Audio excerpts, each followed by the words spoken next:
Please subscribe, comment, and rate. Hello, ladies and gentlemen. My name is Brett Keane from God TV Radio.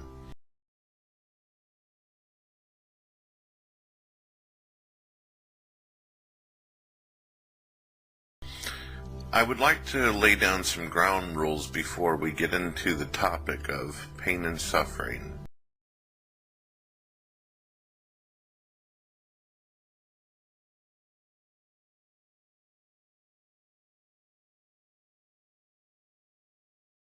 Death. Why does it exist in this world?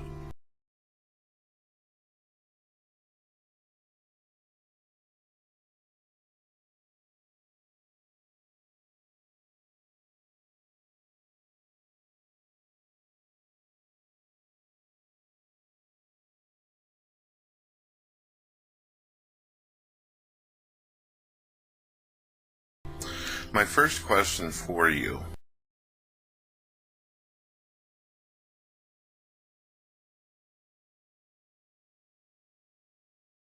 so we can find common ground, is this: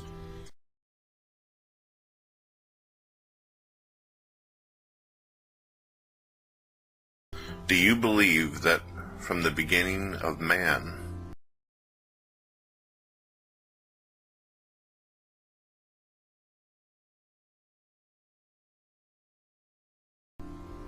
from the beginning of consciousness and sentience,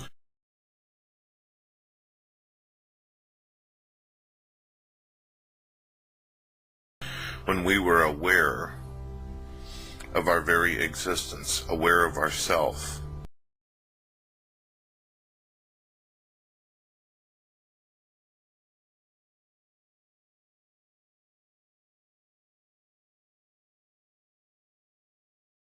aware of our place on this earth,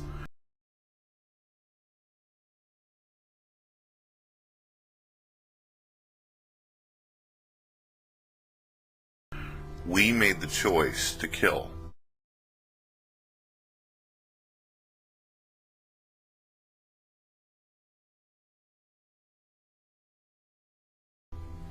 That we made the choice to destroy.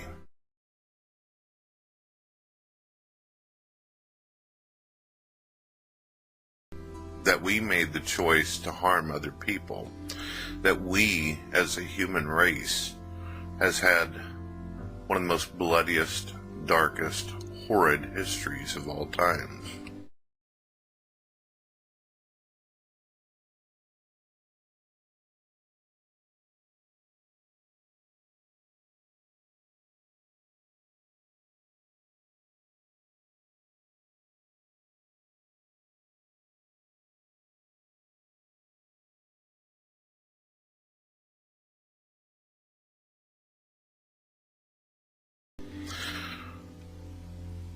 I'm pretty sure you're going to agree that that is exactly what humanity has chose to do.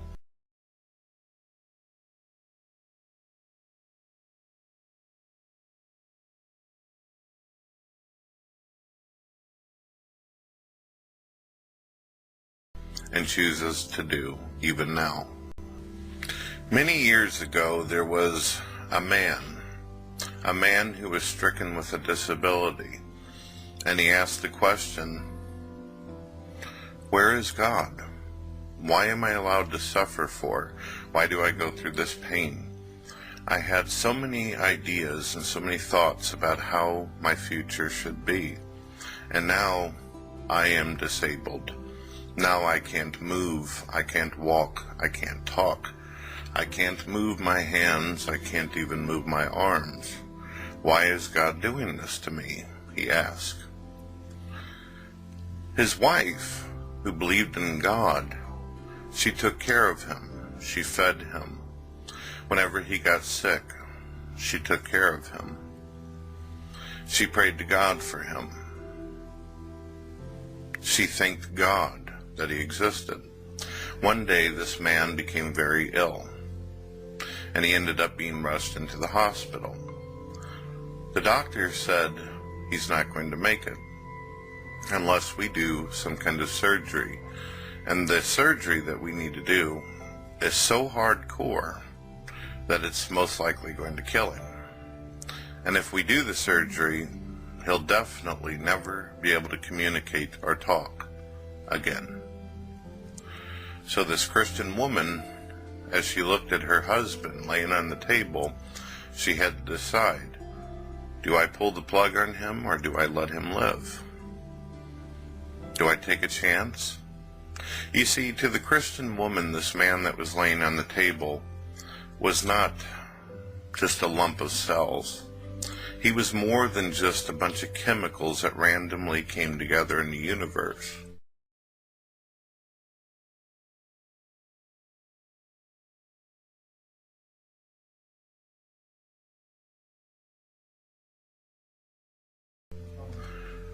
He was more than just a temporary moment in time.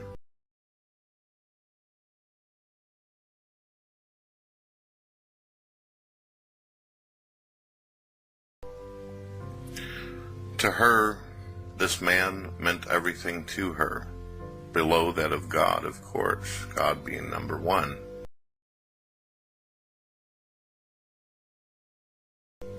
So she chose to take a chance. She chose to have faith.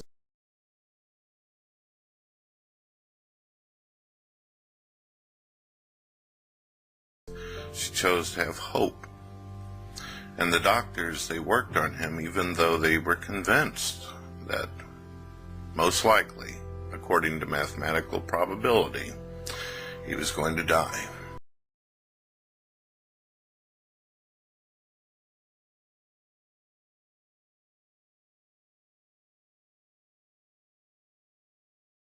And that would be it. As they worked on this man and they did their procedure, he ended up miraculously coming back to life because of their knowledge, because of their know-how, and of course because of her faith and hope.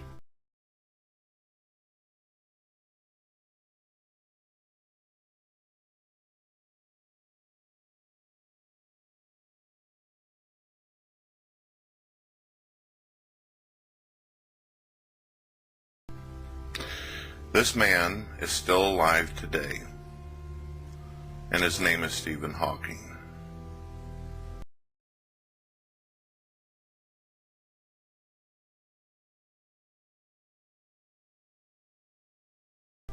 Stephen Hawking is considered one of the greatest, most amazing, intelligent minds in the world. When atheists look at him on a video, or they see him on an interview, or they meet up with him in real life, or they see him accepting an award for the great movie that was put out about him, The Theory of Everything, they don't see an evolved monkey.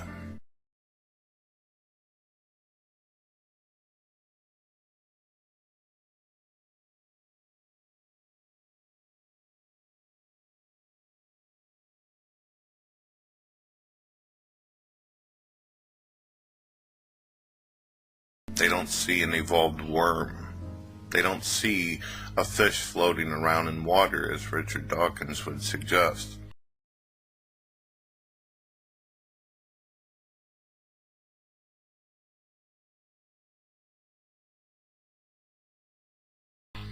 They see a man who's went through a great deal of struggle and challenges in his life. And the atheists realize that if this woman had not had faith and hope, and she had not put all of her faith and hope into this man who just so happens to be an atheist, he would have not survived from the moment he got his disability.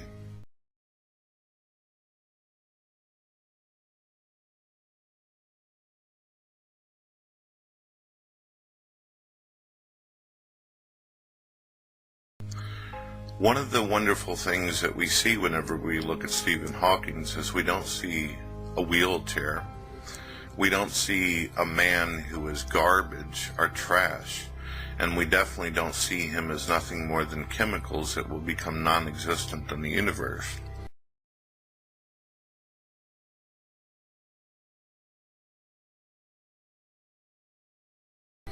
We see a man that no matter what trials or tribulations was put in his way that constricted him.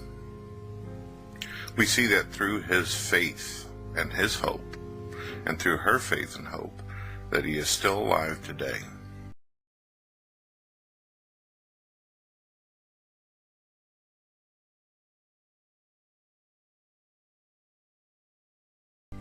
Of course, one day he will die, and we will all die.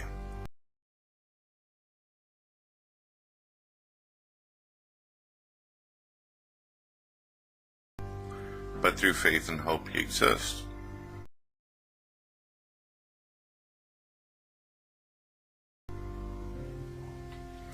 It's beautiful, and there's things like this that happen all over the world. Perhaps you've been to a funeral. Perhaps you've buried your mother or your father or your brothers or sisters, perhaps your best friend. Perhaps you yourself are on your way to meet your Maker.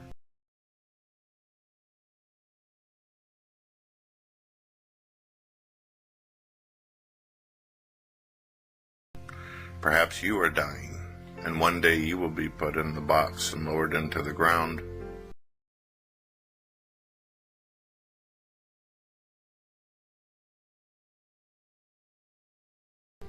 I ask you this: do you think that God is immune to pain and suffering?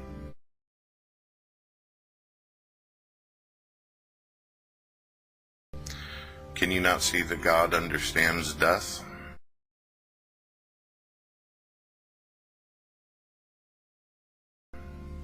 God resurrected from it.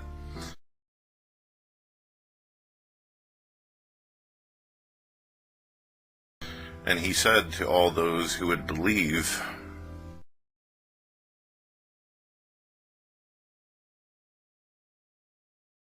that that box doesn't have to remain permanent.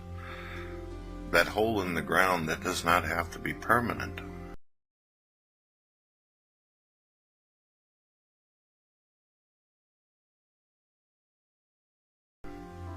You can enjoy this life, be the best person that you can, to simply accept him.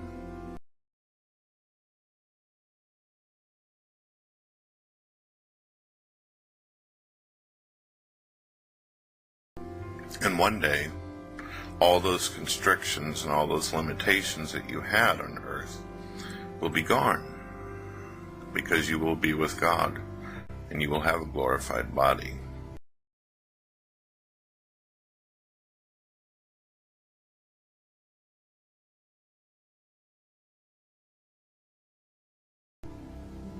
Pain and suffering doesn't make sense to us in the moment, and some of it seems very unnecessary. But you notice that the pain that is unnecessary in this world is usually, most of the time, either nature of a fallen world, or it's the nature of man who hurts other men around him, and women and children.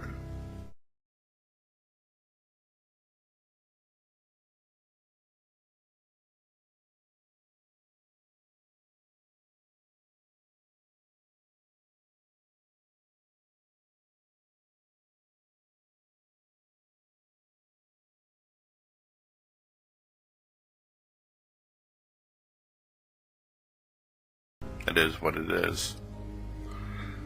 So, when you stand before God,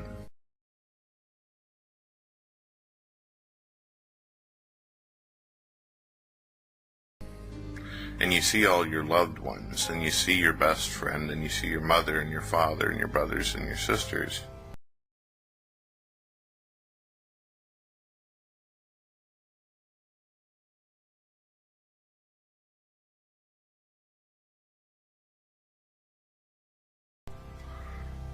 you'll know that they're not in that hole in the ground anymore. They're not in the box. They're not cremated. They're standing right before you, ready to embrace you and tell you, I love you, and I've been waiting for you.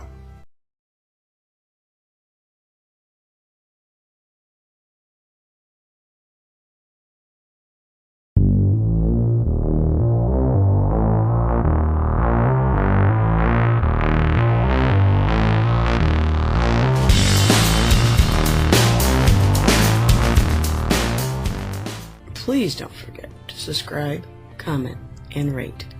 Have a good day.